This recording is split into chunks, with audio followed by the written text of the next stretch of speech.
हाय बच्चों, कैसे हैं आप सभी लोग। आशा करता हूँ सभी लोग अच्छे होंगे। तो आप सभी को सबसे पहले हमारे YouTube channel one B online classes में सभी का स्वागत है। तो बच्चों, आपको पता होगा कि बोर्ड एग्जाम के अकॉर्डिंग जो है डेट आ गया है और उसके बाद में बहुत करीब नज़दीक डेट आ गया है। तो बचे हुए दिनों में जो भी हाई स्कूल में इम्पोर्टेंट पॉइंट है, इम्पोर्टेंट जो चैप्टर है उसमें जो पॉइंट है उसको मैं कवर करने के लिए आज मैं लाया हूँ हाई स्कूल का सबसे इम्पोर्टेंट टॉपिक, जहाँ बच्चों को डर लगता है वो डर को दूर करने के लिए आज मैं स्टार्ट कर रहा हूँ। वो टॉपिक है क्या?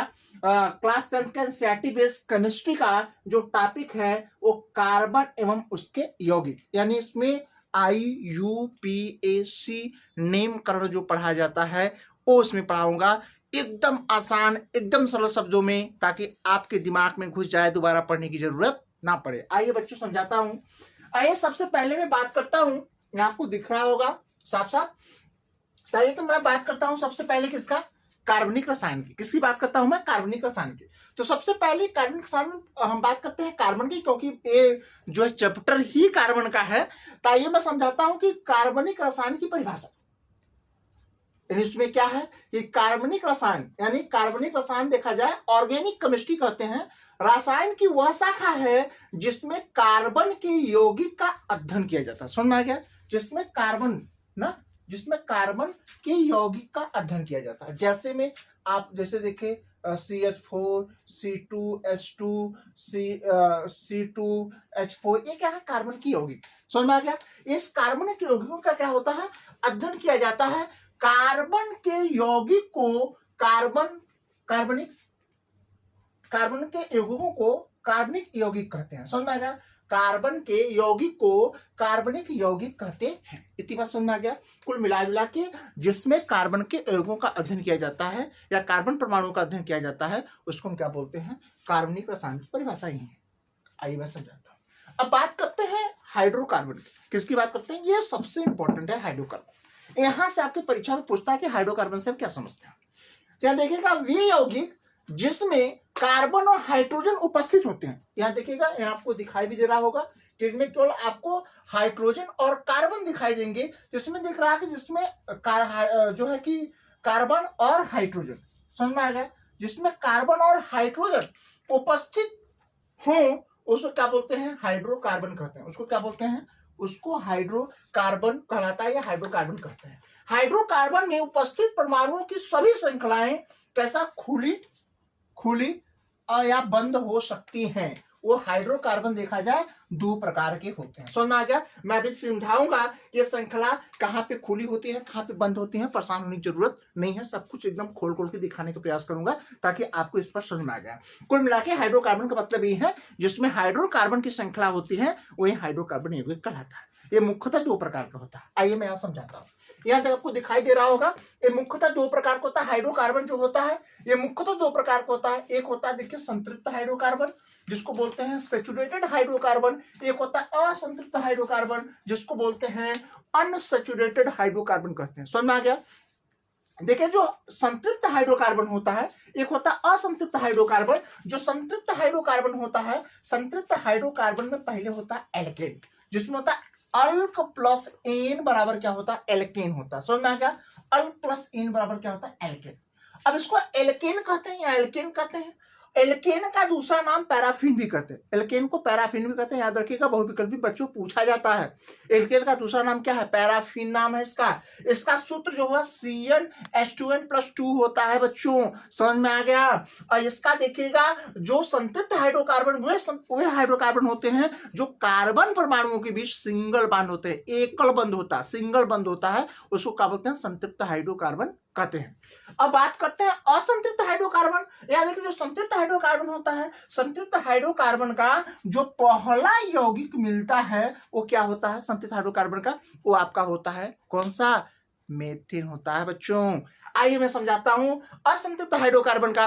तो असंतृप्त हाइड्रोकार्बन में दो प्रकार के होते हैं। असंतृप्त हाइड्रोकार्बन दो प्रकार के होते हैं। एक कौन सा होता है? एक होता है एल्कीन और एक होता है एल्काइन।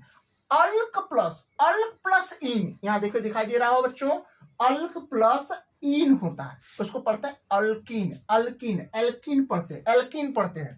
और उसके बाद में अल्क प्लस आइन होता है, एल्काइन होता है। ठीक है? तो यहाँ पहले मैं समझाता हूँ एल्कीन के बारे में। तो एल्कीन देखिएगा अल्क प्लस इन होता है, इसका फार्मूला CnH2n होता है। इसको ओलिफिन भी कहते हैं बच्चों। इसका दूसरा नाम पूछता है कि एल्कीन का दूसरा नाम क्या होता है, ओलिफिन होता है। ये कंपटीशन के परीक्षा में भी पूछे जाते हैं बच्चों। तो यहाँ देख रहे हैं, यहाँ कार्बन और कार्बन परमाणुओं के बीच यहाँ डबल बॉन्ड होता है ना, ये डबल बॉन्ड होता है।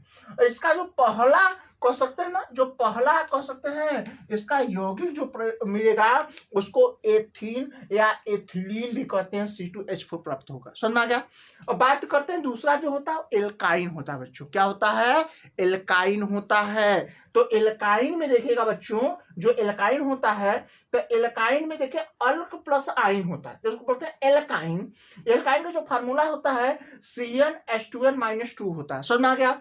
इसका दूसरा नाम क्या होता है बच्चों, इसका दूसरा नाम होता है एलिफैटिक कहते हैं बच्चों। क्या पढ़ते हैं इसको, एलिफैटिक कहते हैं। बात समझ में आ गया। इसको एलिफैटिक कहते हैं। और इसमें कार्बन कार्बन परमाणु के बीच कितना होता है, ट्रिपल बॉन्ड होता है। इसको अच्छे समझाऊंगा, परेशान होने की जरूरत नहीं है।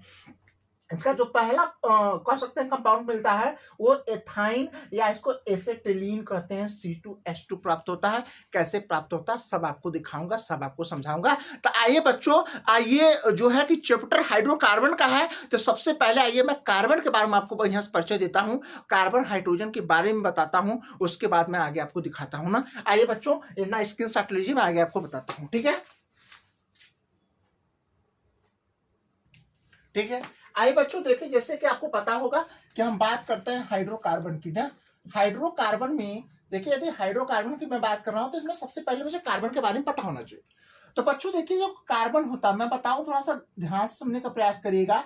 जो कार्बन होता है, कार्बन का जो संकेत होता है वो C होता है। समझ में आ गया। कार्बन का जो परमाणु क्रमांक होता है 6 होता है, द्रव्यमान संख्या कितनी होती है, 12 होती है। समझ में आ गया। द्रव्यमान संख्या कहिए या इसका अणुभार कहिए, ठीक ना, ये कितना होता है, ये 12 होता है। और परमाणु क्रमांक कितना होता है, 6 होता है। अब बात करते हैं इसका इलेक्ट्रॉनिक विन्यास। इलेक्ट्रॉनिक विन्यास की बात करें तो ये देखिए 2 और 6 होता है। इसके बाह्य कोश में देखिएगा, बाह्य कोश में 4 इलेक्ट्रॉन होते हैं। समझ में आ गया। तो ये देखिएगा हमेशा ये क्या करेगा, अपना 4 इलेक्ट्रॉन या अष्टक नियम का पालन करने के ये 4 इलेक्ट्रॉन किसी से लेगा। तो इसकी मैं संरचना की बात करता हूं, तो देखिए कैसे संरचना बनाता है, आपको मैं बताऊं, अच्छे से समझने का प्रयास करिएगा। जैसे मैं एक सिंपल बात करता हूं, जैसे कि यहाँ CH4 का मैं उदाहरण लेता हूं, समझिएगा। ये कार्बन परमाणु है। कार्बन परमाणु के बाह्य कोश में कितने इलेक्ट्रॉन हैं, तो देखिएगा बच्चों 4 इलेक्ट्रॉन है। कितना है, बाह्य कोश में कितने हैं, 4 है। तो 1 2 3 4। अब इससे 4 हाइड्रोजन परमाणु जुड़ता है। कितना परमाणु, 4 हाइड्रोजन परमाणु जुड़ता है बच्चों। अब ये 4 हाइड्रोजन परमाणु देखिएगा, ये 4 हाइड्रोजन परमाणु क्या करेगा, इनसे ये, अब देखिए इनके पास एक इलेक्ट्रॉन होगा। अब देखिएगा ये इनसे क्रिया करेगा। समझ में आ गया बच्चों। अब ये क्या करेगा, अब क्रिया करने के बाद देखिएगा, मैं आपको बताऊं, थोड़ा सा पास पास लिखूंगा, थोड़ा सा यहाँ और समझने का प्रयास करिएगा। थोड़ा पास पास लिखेंगे, थोड़ा समझ में आएगा और अच्छे से। तो देखिए, अब देखिए ये तो, अब देखिए हाइड्रोजन को चाहिए था, हाइड्रोजन के पास कितना है, 1 होता है। अब इसको 2 करना है तो अब एक करके साझा कर लिया। अब इसके बाद पहले 1 था, अब कितना हो गया, 2 हो गया। अब लेकिन कार्बन के पास पहले कितना था, पहले था 4, अब इसको करना है 8। तो बच्चों देखिएगा, अब ये कार्बन ये सबके साथ साझा कर लिया। अब कार्बन, अब देखिए गोला है, 2 2 4 6 2 8। अब कार्बन के पास देखिए 4 पहले से था और 4 ये साझेदारी से ले लिया। टोटल कितने हो गए इसके पास, 8 हो गए। 4 था, 4 यहाँ हाइड्रोजन का ले लिया, साझा कर लिया। हाइड्रोजन के पास भी 2 हो गए और कार्बन के पास भी अब कितना हो गए, 8 हो गए। तो इसी तरीके से साझेदारी में बच्चों इस प्रकार से संरचना बनती है। तो याद रखिएगा, कार्बन का देखिए यही इलेक्ट्रॉनिक विन्यास है।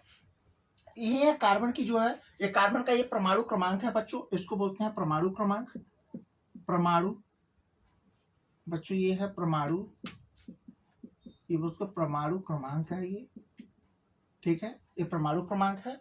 ये आपका है द्रव्यमान संख्या या परमाणु भार भी कहते हैं ना, परमाणु भार या अणुभार कहते हैं, इसको अणुभार कहते हैं, अणुभार, या इसको द्रव्यमान संख्या भी कहते हैं, द्रव्यमान संख्या भी कहते हैं बच्चों इसको, ठीक है, तो इतनी बात आपको स्पष्ट हो गई बच्चों, आपको स्पष्ट समझ में आ गया होगा कि मैं बता क्या रहा हूं। ठीक है, तो आपको इतनी बातें स्पष्ट हो गया कि कैसे साझेदारी करता है। 4 पहले से था, 4 करके अपना 8 कर लेता है अपने बायकोस में। ये 4 था, 4 लेकर के 8 कर लिया। और हाइड्रोजन के पास पहले 1 था, लेकिन हाइड्रोजन 1 पहले था हाइड्रोजन के पास, 1 और लेके हाइड्रोजन अपने बायकोस में कितना कर लेगा, 2। देखिए यहाँ कर लिया हाइड्रोजन, सब 2 2 हो गया हाइड्रोजन के पास। तो ये चीज है। तो बात समझ में आ गई बच्चों? अगर इतनी बात समझ में आ गई हो तो बच्चों ध्यान रखिएगा। आइए इतना आप स्क्रीनशॉट लिए, मैं एक छोटा सा और चीज आपको बताता हूँ, समझाने का प्रयास करिएगा। ठीक है, समझने का प्रयास करिएगा। आइए बच्चों, आइए मैं समझाता हूं। देखिए, कार्बन के परमाणुओं की संख्या के आधार पर हम उसका नाम कैसे लेते हैं। अगर कार्बन परमाणु 1 है, 2 है, 4 है, 5 है, उसका नाम क्या लेते हैं, ये कार्बनिक यौगिक में इसको कैसे पढ़ते हैं। देखिए, यदि कार्बन की संख्या 1 हो बच्चों, क्या हो, 1 हो, तो जब कार्बन की संख्या बच्चों 1 होगी तो इसका जो नाम होगा, इसको पढ़ते हैं मेथ पढ़ते हैं। क्या पढ़ते हैं, इसको मेथ पढ़ते हैं। क्या पढ़ते हैं, मेथ। हिंदी भी लिख सकते हैं आप, ये इंग्लिश में METH होता है, मेथ पढ़ते हैं। आखिर 2 है तो इसको क्या पढ़ते हैं, एथ पढ़ते हैं। यदि 3 है तो इसको प्रोप पढ़ते हैं। क्या पढ़ते हैं, प्रोप। यदि 4 है तो इसको ब्यूट पढ़ते हैं। क्या पढ़ते हैं, ब्यूट। बट है लेकिन ब्यूट पढ़ते हैं, बट या ब्यूट करते हैं उसको। तो अब इसको 5 है, जो 5 को पेंट पढ़ते हैं। क्या पढ़ते हैं, इसको पेंट पढ़ते हैं। आखिर 6 है तो इसको हेक्स पढ़ते हैं। यदि कार्बन की संख्या 7 है तो उसको हेप्ट पढ़ते हैं। यदि कार्बन की संख्या 8 है तो इसको क्या पढ़ते, ऑक्ट पढ़ते हैं। यदि कार्बन की संख्या 9 है तो इसको नोन पढ़ते हैं। क्या पढ़ते हैं, नोन। यदि 10 है तो उसको क्या बोलते हैं, डेट पढ़ते हैं। क्या पढ़ते हैं, डेट। तो इतनी बात समझ में आ गई बच्चों, इतनी याद रखेगा। यदि कार्बन संख्या 1 है तो मेथ पढ़ेंगे, 2 है तो एथ पढ़ेंगे, 3 है तो प्रोप पढ़ेंगे, 4 है तो ब्यूट पढ़ेंगे, 5 है तो पेंट पढ़ेंगे, 6 है तो हैक्स पढ़ेंगे, 7 है तो हेप्ट पढ़ेंगे, 8 है तो एक्ट पढ़ेंगे, 9 है तो नॉन पढ़ेंगे, और 10 है तो डेट पढ़ेंगे। इसी थोड़ा याद रखिएगा। यही सारी संख्याएं हैं जिनके आधार पे हम कार्बनिक यौगिक का IUPAC नामकरण करेंगे बच्चों। क्योंकि इसी एथ में यदि वो संतृप्त हाइड्रोकार्बन रहेगा तो इसी में आप एन लगा देंगे। क्या लगा देंगे बच्चों, एन लगा देंगे। समझ आ गया? यदि आखिर वो संतृप्त हाइड्रोकार्बन में एल्कीन है तो वहां इन लगा देंगे, तो मेथिन हो जाएगा, एथिन हो जाएगा, प्रोपीन हो जाएगा।